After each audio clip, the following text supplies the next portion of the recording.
বিসমিল্লাহির রহমানির রহিম। আসসালামু আলাইকুম।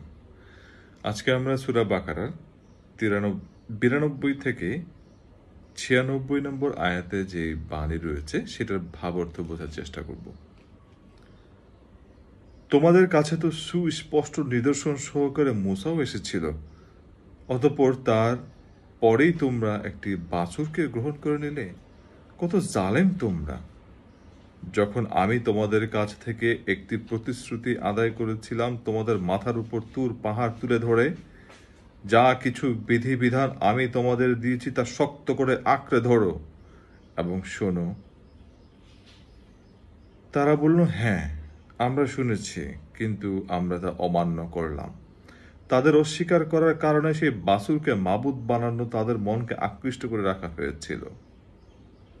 তুমি বলো, যদি তোমরা সত্যি মোমেন হও তাহলে বলতে পারো, এটা কত খারাপ ঈমান যা একজন ব্যক্তিকে এ ধরনের কাজের আদেশ দেয়।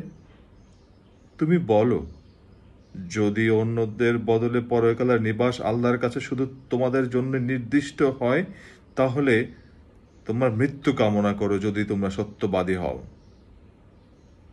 তারা নিজেদের হাত দিয়ে যা কিছু অর্জন করেছে তা জানার পর কখনো তা কামনা করবে না।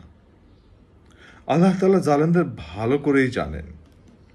তাদেরকেই বরং তুমি দেখতে পাবে বেঁচে থাকার উপর তারা বেশি লোভী, যারা শিরক করে। এ বনি ইসরায়েলের লোকেরা তাদের চেয়েও এক কদম অগ্রসর। এদের প্রত্যেক ব্যক্তি 1000 বছর জীবিত থাকতে চায়, কিন্তু যত দীর্ঘ জীবনই এদের দেয়া হোক না কেন, তা কখনো আযাব থেকে বাঁচাতে পারবে না। আল্লাহ তাআলা এদের কাজকর্ম পর্যবেক্ষণ করেন। ধন্যবাদ।